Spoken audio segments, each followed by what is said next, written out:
আজকে যে মজার ভর্তাটা বানাবো, এই ভর্তা যদি আগে কোনো দিন না খেয়ে থাকো, একবার এই ভর্তাটা বানিয়ে খাওয়ার অনুরোধ রইল। তার জন্য এখানে আমি দুটো কাঁচকলা নিয়ে নিয়েছি।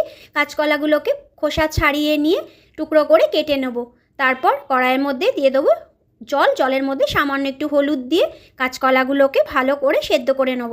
কাঁচকলা সেদ্ধ হতে হতে এখানে আমি পেঁয়াজ রসুন সব কুচি করে নিয়েছি। এবার কড়াইয়ে সর্ষের তেল গরম করে নিয়ে পেঁয়াজ কুচি দিয়ে দিচ্ছি, বেশ কিছুটা রসুন আর কয়েকটা শুকনো লঙ্কা, সব কিছু খুব ভালো করে ভেজে নেবো। দিয়ে দেবো কয়েকটা চিংড়ি মাছ দিলে এই ভর্তার স্বাদটা আরও দ্বিগুণ হয়ে যায়। তারপর চিংড়ি মাছগুলোকে একটু খুন্তি দিয়ে ভেঙে ভেঙে দেবো। আর শুকনো লঙ্কাগুলোকে তুলে নেব, না হলে নরম হয়ে গেলে এটাকে মাখতে পারবো না। এরপর এর মধ্যে দিয়ে দেবো সেদ্ধ করা সামান্য একটু আলু আর কাঁচকলা, খুব ভালো করে খুন্তি দিয়ে ঘেটে একদম শুকিয়ে ফেলতে হবে। এবার শুকনো লঙ্কাটাকে লবণ দিয়ে প্রথমে একটু ডলে নেব।